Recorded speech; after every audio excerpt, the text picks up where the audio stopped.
Well, the first place parents have to start is by talking to themselves and understand their own fears and their own anxieties and what this means for them. And talk to a coach, talk to a friend, figure out where their energy is, and then really understand that there's a difference between rational fears and irrational fears, and make sure that they can discern the difference for their own self. If the parent is not self-aware about how their own energy is, they're going to botch this up, even though they may say the right words.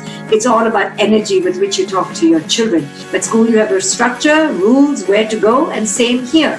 So try to normalize what they're going through, but also let them know, yes, I'm sure you're going to feel fear, and I'm here to hold the space for you and to acknowledge it. But let's also not go irrational.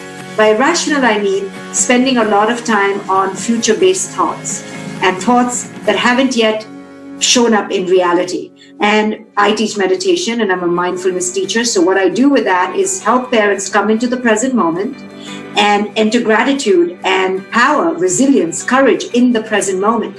And as long as we can do that for ourselves, we can teach our children. I know it's scary out there. I'm here to help you with your fears. No, it's human and normal to feel fear and sadness right now. Your routines are disrupted. You miss your friends. I acknowledge, I honor, but we are adapters. We adapt in life. This is our power, a superpower. Another superpower we have is that we are alchemizers. We can convert this into something positive and constructive. And the third thing we need to do in this moment is become people of altruistic service. We need to give others. And if they see us do these three things every day, they will understand, okay, this is a difficult time. I can be afraid. I can fall apart. But my mom and dad have got it together. We match our message to the audience, and we match it to the developmental maturity of your child. As the child becomes more mature, you can give them more hard facts. Part of this now is also not watching the news 24/7. Don't have the news on 24/7 because it escalates anxiety and the sense of being out of control.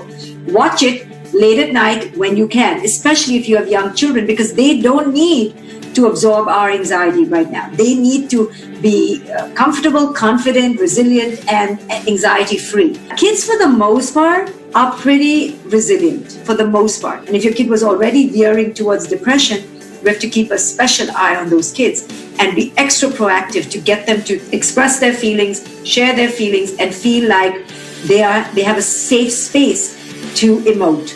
So pay attention for signs, don't be nonchalant or complacent.